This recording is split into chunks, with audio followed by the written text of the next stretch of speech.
I started to create music kind of half out of boredom because I didn't have much to do at the time, and half out of just curiosity, meaning seeing music as kind of an escape.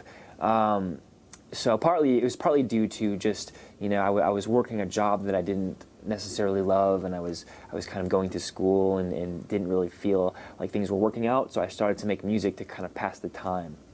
Once I started that, I couldn't stop, and it just became this snowball effect, and I just, what was once a hobby suddenly became a passion, and I couldn't stop doing this, and it just sort of took over my life, So here we are today, and music is all I can think about. Just the perfectionist side of music is really important to me, and there again, it's kind of a blessing and a curse because to me, a song is never really finished, it's just abandoned, that whole thing, So I could fool around forever on a song in terms of production and mixing and all that stuff. I could spend years on one song if there was no time limit. It can never be too good. There's always one more thing you can do to make it better.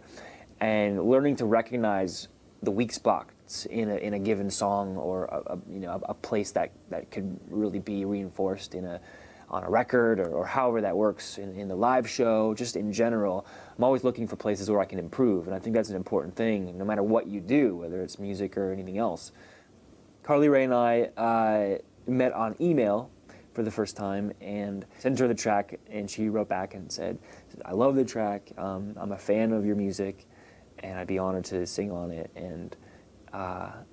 And so she recorded her vocals in a different studio in Canada and sent them to me in my studio in Minnesota. And so I didn't actually get to meet her or spend time with her in person until the music video, which was a few weeks later. But she did a great job, and she hit it out of the park, and it was like first take kind of thing, and it was great. If I can keep making albums, first of all, because the studio and the conception and creation of music is what I really love. Just keep daydreaming and seeing the progression between when a song is written to when it's released on an album to when I'm standing on a stage performing it and people are singing along all around the world. If I can keep doing all of those things, I'll be very happy. So that's really my plan, just to be able to keep this thing going. Because if it wasn't for music, I don't think I'd be happy. So this is it. If I had a time machine, I would love to go back to the 1940s, because one of my favorite film directors, Alfred Hitchcock, was like full force directing these films in America. And I would love to go to the set and watch Alfred Hitchcock direct a film, some of my favorite films from that era. I'd love to be a part of that. Just the film industry back then was very exciting, because it was like kind of the golden era of films in that world, and that's what I do. One of his films is called Rear Window. I love that film. I mean, there's a lot of them. Suspicion is one of my favorite films. North by Northwest. A lot of his films have left a mark on me.